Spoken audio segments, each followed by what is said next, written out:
Assalamualaikum warahmatullahi wabarakatuh. Saya Salvia Dewi dengan NIM 220910201011.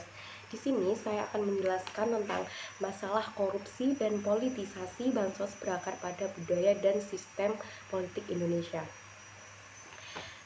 Pada 2020 yang lalu, masyarakat Indonesia dihadapkan dua fakta yang agak meresahkan masyarakat.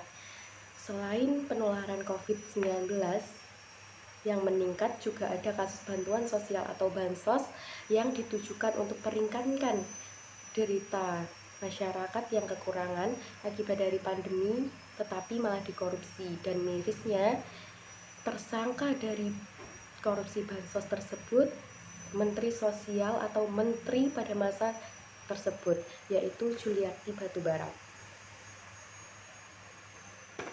Kemensos mengakui bahwa data terpadu kesejahteraan sosial terakhir diperbarui secara masif 2015.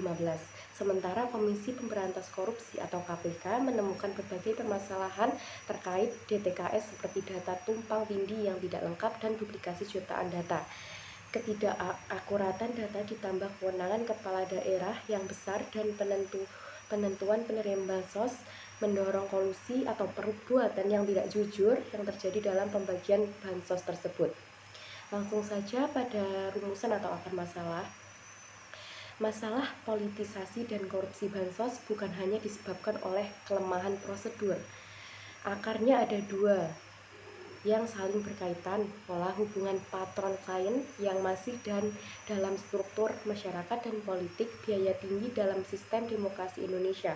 Patron klien merupakan karakteristik masyarakat tradisional agraris.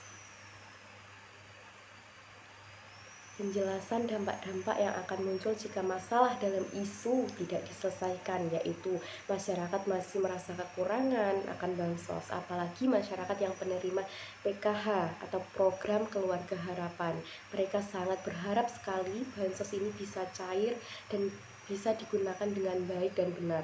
Yang kedua adalah terjadinya akan kesenjangan sosial bagi masyarakat karena ketidakseimbangan ekonomi mereka, kurangnya akan perhatian. Mereka akan merasa kekurangan perhatian dari pemerintah untuk masyarakat kecil.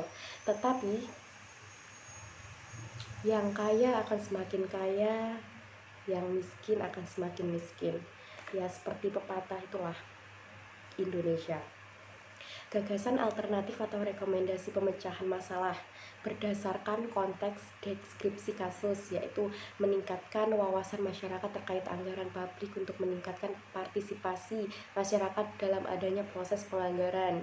Harus adanya upaya yang efektif sehingga hal-hal yang negatif seperti penyalahgunaan anggaran untuk membiayai kegiatan-kegiatan politik bisa dikurangi dan diminimalisir.